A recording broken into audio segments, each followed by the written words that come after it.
اللہ سے ڈرنا چاہیے. اللہ تعالیٰ ایسے عیب نکالنے والوں کے لیے صاف کہہ رہا ہے کہ تباہی ہے. تباہی اگر اللہ نے لفظ بول دیا تو اس کا کیا مطلب؟ اس کا مطلب کہ بہت بڑا گناہ. اور اسی طرح سے غیبت، برائیاں تلاش کرنا. بھئی برائیاں اور غیبت کا مطلب کیا ہے کہ اگر آپ نے غیبت کی ہے کسی کی، تو ایک حدیث کا مفہوم بھی ہے یہی کہ اگر کسی نے اپنے بھائی یا بہن کی غیبت کی، برائی کی اس کے پیٹھ پیچھے، تو گویا اس نے ایک مردار کا گوشت کھایا. اللہ رحم کر دے ہم پر. ہم کیوں ایسی باتیں کرتے ہیں؟ ہم کیوں ایسے کام کرتے ہیں؟ ہم ایک مسلمان ہیں، ہمیں یہ چیز اچھی لگتی ہی نہیں ہے ہم پر. ہمیں زیب ہی نہیں دیتی کہ ہم کسی کے اوپر انگلی اٹھائیں، کسی کے لیے غلط بات سوچیں، کسی کے لیے غلط بات کہیں، کسی کو شرمندہ کریں. اللہ کی بنائی ہوئی مخلوق ہے، چاہے وہ چیونٹی ہے، چاہے وہ ہم انسان ہیں، چاہے وہ ہاتھی ہے، چاہے وہ چھوٹی سے چھوٹی بڑی سے بڑی چیز ہے، وہ اللہ کی بنائی ہوئی ہے. اور ہر چیز جو اللہ نے بنائی ہے وہ بے مقصد نہیں بنائی، کسی نہ کسی مصلحت کے تحت بنائی. اگر اللہ تعالیٰ نے کسی کو اللہ نہ کرے نابینا پیدا کیا ہے تو اس میں اس کا قصور نہیں ہے، اس میں تو اللہ تعالیٰ کی ہی کوئی مصلحت ہے. اللہ نے تو سب کو روشنی دی ہے نا، اگر اس کو نہیں دی تو ضرور اس میں کوئی نہ کوئی مصلحت ہوگی. اللہ بغیر مصلحت کے تو کچھ نہیں کرتا، اپنے بندوں سے اتنا پیار کرتا ہے، اتنا پیار کہ وہ ہماری سوچ سے بھی زیادہ ہے. ہم اس سوچ تک بھی نہیں پہنچ سکتے.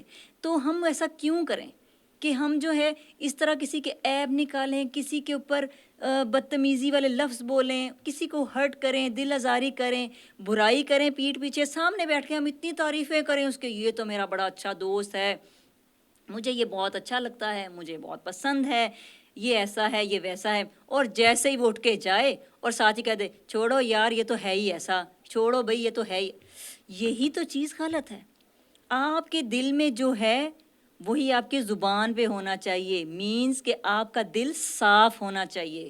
آپ کا دل کسی کے لیے بھی غلط اور برا نہیں ہونا چاہیے. کسی کے لیے نہ برا سوچو، نہ کسی کے لیے برا دیکھو، نہ کسی کو برا کہنے دو، کیونکہ ہم سب اللہ کے بندے ہیں، اللہ کے بنائے ہوئے ہیں. کسی میں عیب ہے یا کسی میں کچھ غلط ہو رہا ہے، کسی کی چیزوں میں کوئی پرابلم ہے، کسی کے جسم کے اندر کوئی چیز اعضاء میں کوئی کمی بیشی ہے، کوئی مسئلہ مسائل ایسے ہیں، تو وہ اس بندے کا قصور نہیں ہے. یہ سب اللہ کی بنائی. اللہ نہ کرے آج ہم کسی کو بات کرتے ہیں، آج ہم کسی کو کہتے ہیں کہ تو ایسا ہے، تو خدا نہ کرے کہ کل کو وہ پلٹ کے بات ہم پر آ جائے.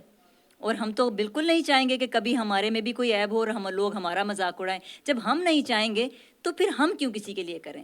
تو اچھا بچوں، آپ نے آئندہ سے ایسا کچھ نہیں کرنا اور کبھی کسی کی دل آزاری نہیں کرنی.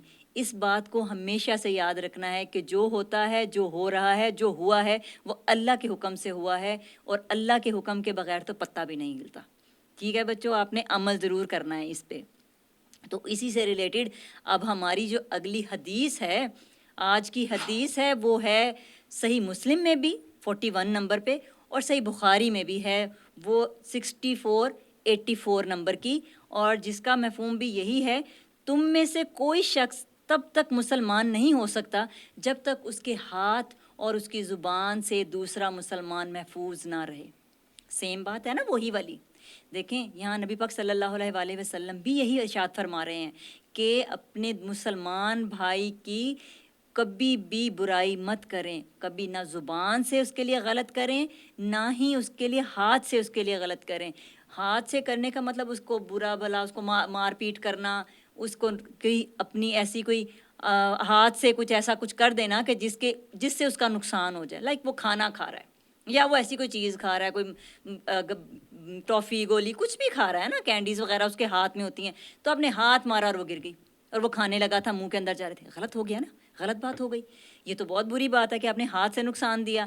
پھر آپ زبان سے اس کو الٹے پلٹے اس کے نام لے رہے ہیں، اس کو اس کی چیزوں میں برائی بتا رہے ہیں کہ تیرا یہ صحیح نہیں، تیرے نمبر اچھے نہیں، تیری مطلب اس کی فیملی سے ریلیٹڈ، اس سے ریلیٹڈ اس کو تانے کر رہے ہیں یا غلط بات کا اس کے لیے کر رہے ہیں. تو یہ تو بات بہت بری ہے.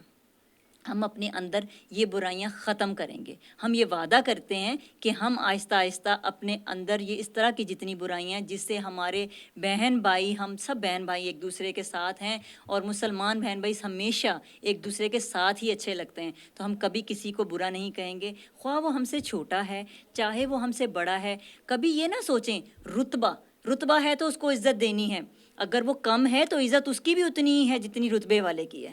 تو سب کے لیے عزت اتنی ہی پیاری ہے. عزت نفس کبھی بھی کسی کا غلط خراب نہیں کرنا چاہیے، اور کبھی کسی کے لیے برا نہیں سوچنا چاہیے، برا نہیں کہنا چاہیے.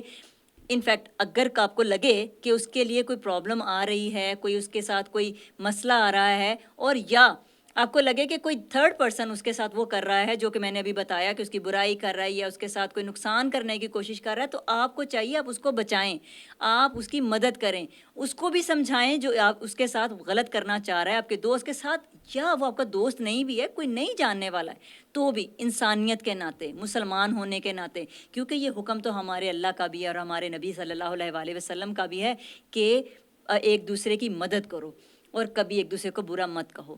تو یہ بات تو آپ کو سمجھ میں آ گئی ہوگی کہ ہم جب ایک دوسرے کو برا کہتے ہیں تو اس کے لیے اللہ بھی کتنا ناراض ہوتا ہے، اور ہمارے نبی پاک صلی اللہ علیہ وآلہ وسلم نے بھی اس بارے میں بات کی کہ وہ شخص نقصان میں ہے. تو ہم اپنے آپ کو نقصان میں نہیں رکھنا چاہتے. بالکل میں بھی چاہوں گی کہ میرے بچے، میرے بڑے بھی جو بھی میری بات سنتے ہیں، جو ماشاءاللہ روز سنتے ہیں اور اپریشیٹ کرتے ہیں، مجھے اپریسیشن صرف اپریسیشن نہیں چاہیے، مجھے چاہیے اس پہ عمل بھی.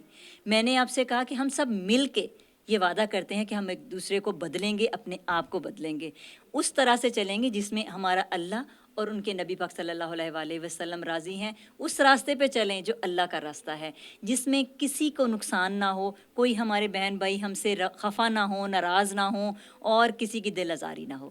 ٹھیک ہے بچوں؟ تو امید کرتی ہوں آپ کو آج کی ہماری آیت اور حدیث اچھے سے سمجھ آ گئی ہوگی، اور اس پہ آپ نے عمل کرنا بھی شروع کر دیا ہوگا ابھی سے ہی.